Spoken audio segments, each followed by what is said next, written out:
Halo semua, perkenalkan nama saya Dian Fitri Nasari Manulang, NPK 19022 jurusan S1 Manajemen. Di sini saya akan menjelaskan materi tentang manajemen rantai pasok sebagai berikut. Bab 1 adalah supply chain dan SCM. Supply chain adalah jaringan perusahaan-perusahaan yang bekerja untuk memproduksi dan mengantarkan suatu produk ke tangan pemakai akhir. Perusahaan-perusahaan tersebut termasuk 1. Supplier, 2. Pabrik, 3. Distributor, 4. Toko atau retail, 5. Perusahaan pendukung atau jasa logistik. 3 macam hal yang harus dikelola dalam supply chain antara lain. 1. Aliran barang hulu ke hilir, contohnya bahan baku yang dikirim dari supplier ke pabrik, setelah produksi dikirim ke distributor, pengecer kemudian ke pemakai akhir. Yang kedua, aliran uang dan sejenisnya yang mengalir dari hilir ke hulu. Yang ketiga, aliran informasi yang bisa terjadi dari hulu ke hilir atau sebaliknya. Supply chain dan SCM atau perspektif operasi dan pemasaran. Supply chain atau jaringan fisiknya yakni perusahaan yang terlibat dalam bahan baku. Yang kedua, SCM. SCM adalah metode atau alat pendekatan pengelolanya. Yang ketiga, supply chain bukan hanya untuk urusan internal melainkan juga eksternal atau hubungan dengan perusahaan partner. Perusahaan yang ada di supply chain harus yang pertama memuaskan konsumen, yang kedua bekerja sama membuat produk murah, yang ketiga mengirim tepat waktu untuk kualitas yang bagus. Area cakupan SCM adalah apabila mengacu sebuah perusahaan manufaktur, kegiatan utama yang masuk dalam klasifikasi SCM adalah yang pertama, kegiatan merancang produk baru, yang kedua kegiatan merancang produksi persediaan, yang ketiga kegiatan mendapatkan bahan baku, yang keempat kegiatan melakukan produksi, dan yang terakhir kegiatan melakukan pengiriman. Cakupan SCM. Yang pertama, mengembangkan produk. Mengembangkan produk antara lain melakukan riset pasar, merancang produk, dan melibatkan supplier. Yang kedua, penggandaan. Penggandaan antara lain memilih supplier, mengevaluasi kinerja, pembelian bahan baku, dan memonitor supplier. Yang ketiga, perencanaan dan pengendalian. Perencanaan dan pengendalian antara lain demand planning, peramalan permintaan, perencanaan kapasitas, dan merencanakan produksi. Yang keempat, produksi, antara lain kegiatan produksi dan pengendalian kualitas.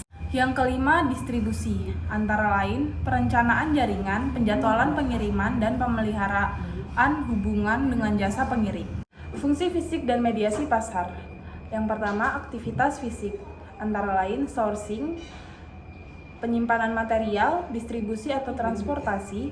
Yang terakhir adalah pengendalian produk. Yang kedua, aktivitas mediasi pasar. Yang pertama, riset pasar, yang kedua, pengembangan produk, yang ketiga, penetapan harga, yang keempat, pelayanan purna jual. Bab 2 adalah tentang tantangan dalam mengelola supply chain. Yang pertama, perusahaan menghendaki fleksibilitas yang tinggi dengan mengubah jumlah, spesifikasi, maupun jadwal pengiriman bahan baku. Yang kedua, perusahaan juga menginginkan supplier menggunakan GIT, mengirim produk dalam waktu yang cepat. Yang ketiga, kompleks yang lain adalah dalam pembayaran, budaya, dan berbahasa. Aplikasi internet dalam konteks supply chain antara lain yang pertama, electronic procurement adalah pengadaan yang mendukung hubungan jangka pendek. Yang kedua, electronic fulfillment yang artinya pemenuhan pemesanan pelanggan. Kemudian pembahasan terakhir, bab 3, yaitu distribution network design. Yang pertama, pentingnya lokasi. Salah satu keputusan di mana akan menempatkan kegiatan operasional mereka. Pilihan yang ada dalam lokasi yaitu pertama, tidak pindah, meluaskan fasilitas yang ada. Yang kedua, mempertahankan lokasi yang sekarang selagi menambah fasilitas. Yang ketiga, menutup fasilitas yang ada dan pindah ke lokasi lain. Kemudian, metode penentuan lokasi. Yang pertama, location factor rating. Sebuah metode penentuan lokasi yang mementingkan adanya objektivitas dalam proses mengenali biaya yang sulit untuk dievaluasi.